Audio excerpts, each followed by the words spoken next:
New Ashoknagar में 8 साल की मासूम के साथ दरिंदगी। तीसरी क्लास की बच्ची से किया टीचर ने दुष्कर्म। स्कूल में पढ़ने वाले बच्चों के परिजनों में आक्रोश। स्कूल प्रशासन के खिलाफ की नारेबाजी। ज्वालानगर में डॉक्टर के क्लिनिक में हुई चोरी। रात 3:30 बजे चोरों ने दिया वारदात को अंजाम। पुलिस के हाथ लगे सीसीटीवी। आरोपियों की तलाश में जुटी है पुलिस। G20 शिखर सम्मेलन की तैयारियों में जुटी सरकार। पूर्वी दिल्ली की सड़कों से हटेगा अतिक्रमण हटाने के लिए चलाया जा रहा है बुलडोजर। चौराहों पर लगे गैर जरूरी होर्डिंग्स हटाए जा रहे हैं। 13 दिन बाद भी विवेक बिहार के हत्यारे फरार। 3 आरोपियों की तलाश में जुटी है पुलिस। मृतक के परिजन कर रहे हैं सख्त कार्रवाई की मांग।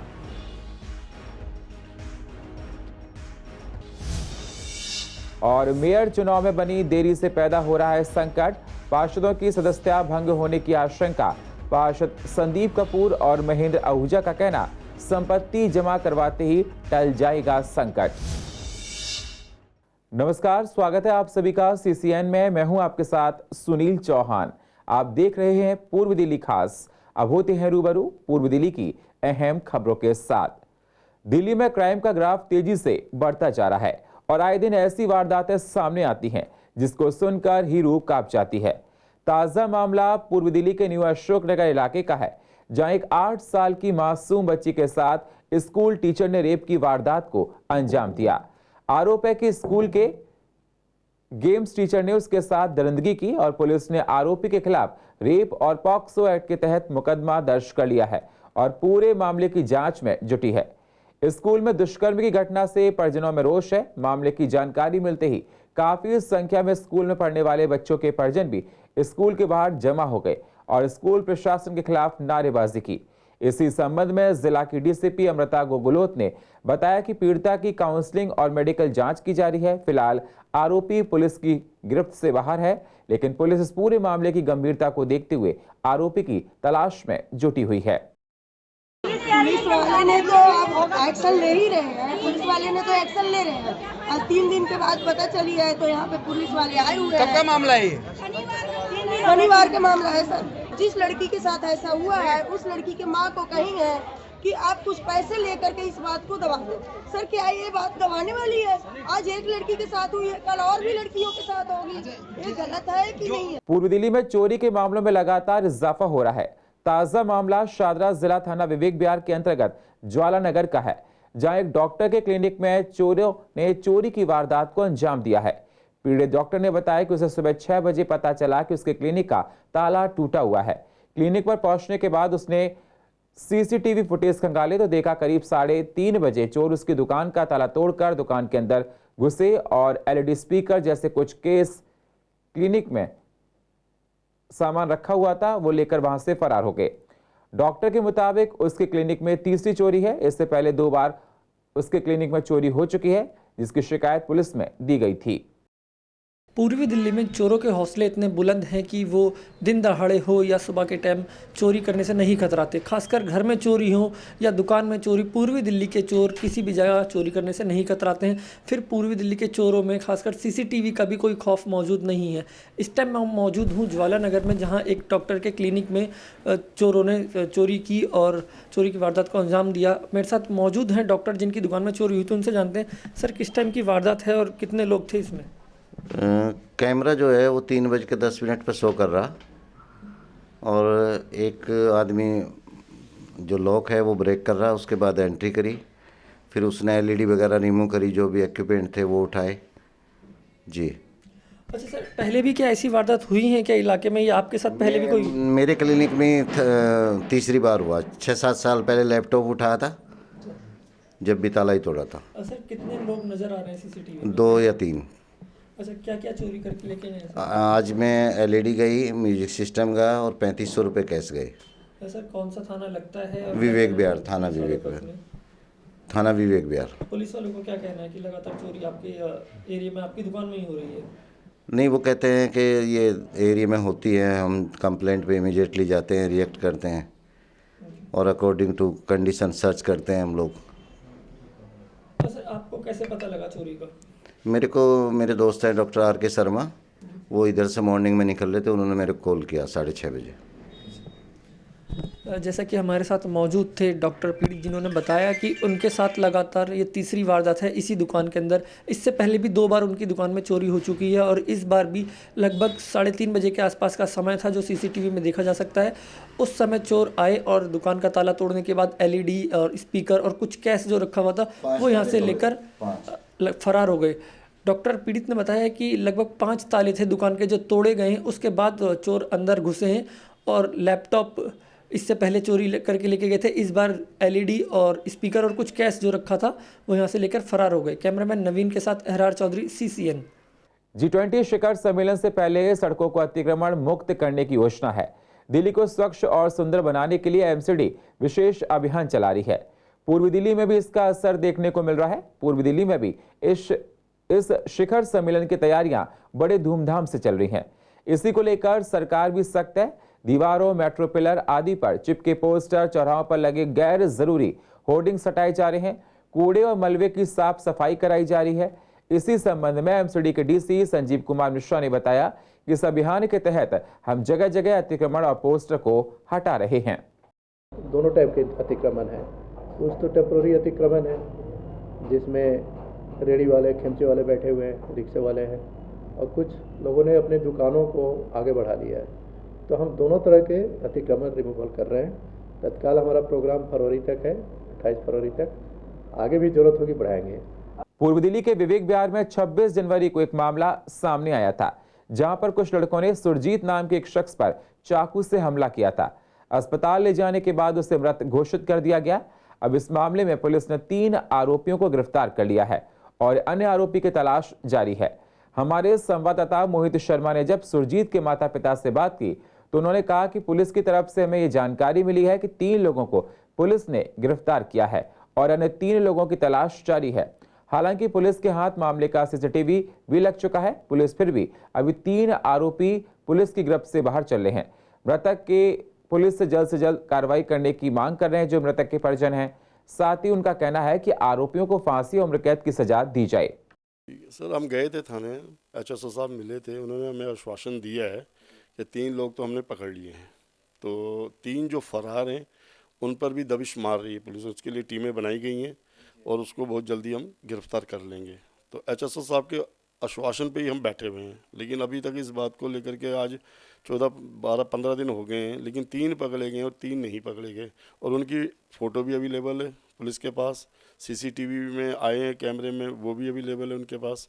तो मैं इस बात से थोड़ा सा सहमत नहीं हो पा रहा कि पुलिस इतनी दबिश दे रही है, इतना कुछ दे रही है, तो क्यों नहीं पकड़े जा रहे वो? क्योंकि वो तीनों लड़के बालिग बताए जा रहे हैं और 3 जो पकड़े गए वो नाबालिग बताए जा रहे हैं। गुजारिश है कि मेरे बच्चे को इंसाफ मिलना चाहिए। मेरे बच्चे का इन्होंने बड़ी बेरहमी से मर्डर किया है और साहब मैं नहीं चाहता कि आगे किसी और बच्चे का मर्डर हो। इसलिए मैं यही चाहता हूँ कि इनकी जमानत ना हो और इनको सख्त से सख्त सज़ा मिले साहब। और 3 लड़के जो बताए जा रहे फरार हैं वो बालिग हैं और HSO साहब ने हमें आश्वासन दिया है कि उनके पीछे 6-7 टीमें लगी हुई हैं। मुझे तो बस इतना कह के गया था, मम्मी मैं 2 मिनट के लिए जा रहा हूँ, बर्थडे मनाना है मुझे। किसी दोस्त की प्लानिंग कर रहे थे बर्थडे की, वो कह रहा मम्मी मैं अभी 10 मिनट में आ रहा हूँ, आप मेरे कपड़े ब्रश करके रखना। तो मैंने बोला बेटा कोई बात नहीं, जल्दी आ जाना। बस इतना कह के घर से निकला। उसके बाद मैंने उसको बहुत फ़ोन किया, बेटा घर आ जा, मतलब दोस्त को। तो दोस्त ने उसकी मेरी बात नहीं करवाई। मैंने बोला बेटा घर भेज दे। कहता मम्मी आंटी 10 मिनट में भेज रहा हूँ कि 10 मिनट में आपका बेटा घर आ जाएगा। बस उसके बाद मैंने बहुत फ़ोन किया, उसने फ़ोन नहीं उठाया। तो लड़के ने मुझे तो फ़ोन लब्बू का आया था, उसने बोला कि आंटी इनके पापा के पास, उन्होंने बोला अंकल कि सुरजीत को चाकू लग गया है तो आप हेड के बाहर चले जाओ। तो मैंने इनसे पूछा, इन्होंने कहा भी कहाँ लगा? वो कह रहा मुझे नहीं पता कहाँ लगा, बस इतना है कि उसको बहुत डेंजरस चाकू लगा, आप हेड के बाहर चले जाओ। बस हम उसी टाइम चले गए और जब हेड के बाहर हम पहुँचे तो ख़त्म हो चुका था, उसकी डेड बॉडी थी।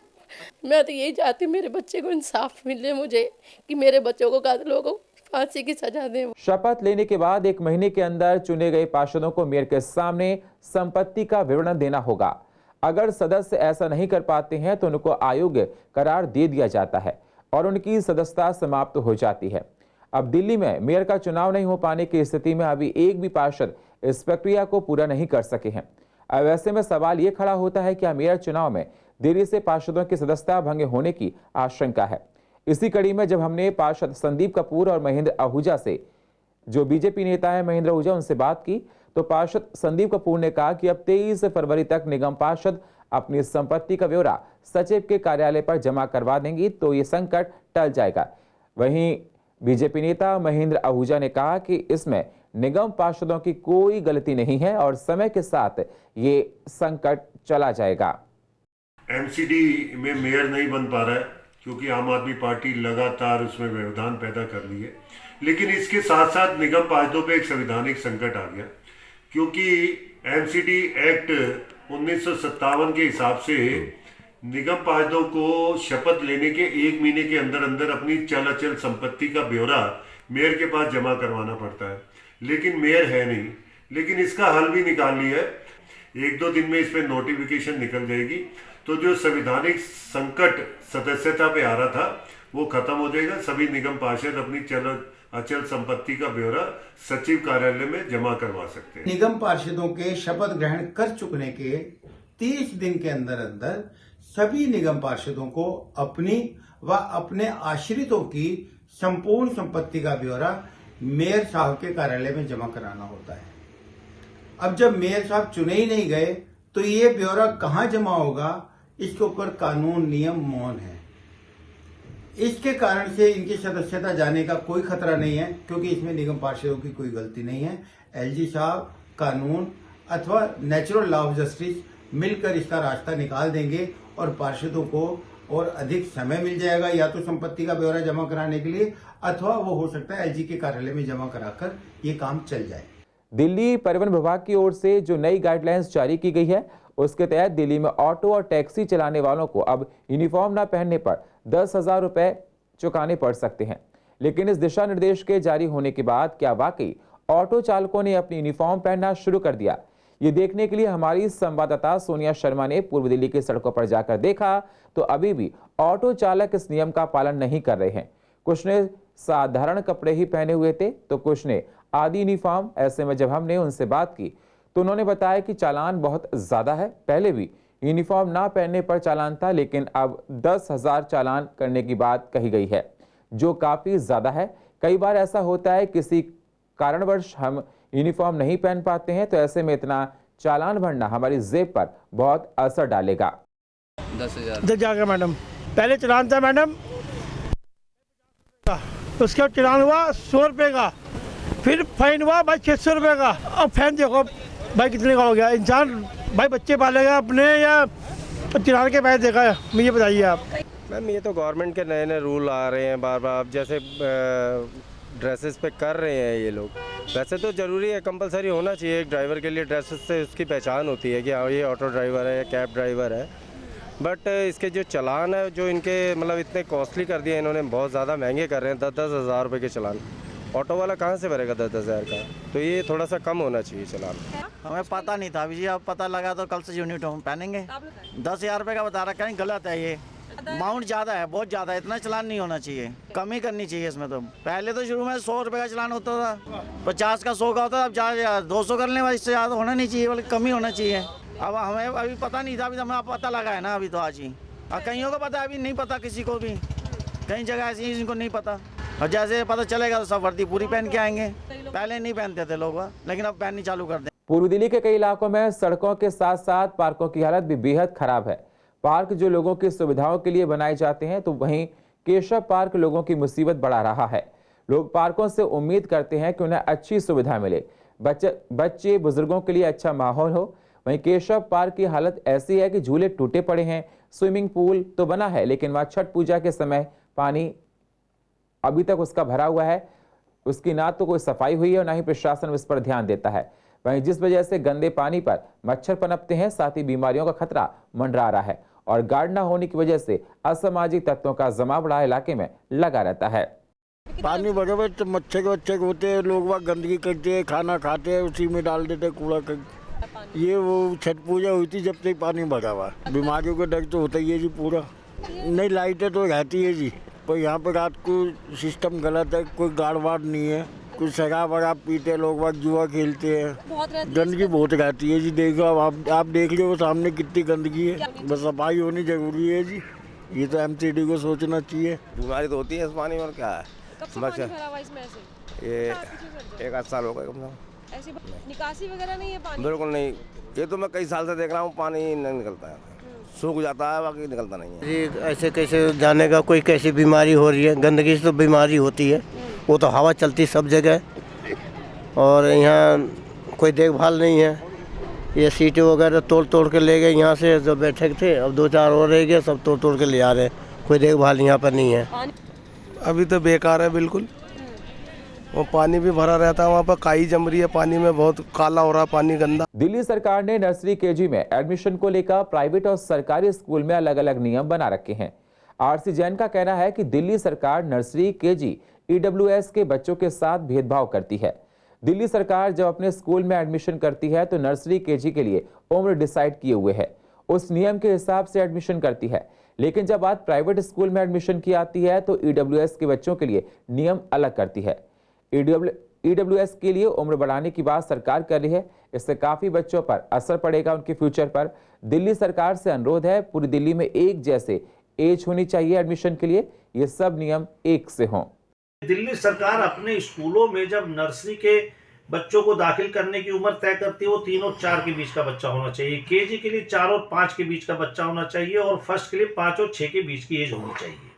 और यही नियम दिल्ली सरकार अपने सर्वोदय विद्यालय में इस्तेमाल करती है, यही दिल्ली सरकार अपने सभी स्कूलों में इस्तेमाल करती है। पर जो पब्लिक स्कूलों में ईडब्ल्यूएस कोटे के अंतर्गत बच्चे दाखिल होते हैं, उनके साथ दिल्ली सरकार भेदभाव करती है। उसमें जब वो विज्ञापन निकालती है तो उसमें कहती है कि नर्सरी क्लास के लिए बच्चे की मिनिमम उम्र 3 साल होनी चाहिए और मैक्सिमम 5 साल तक का बच्चा भी दाखिला ले सकता है।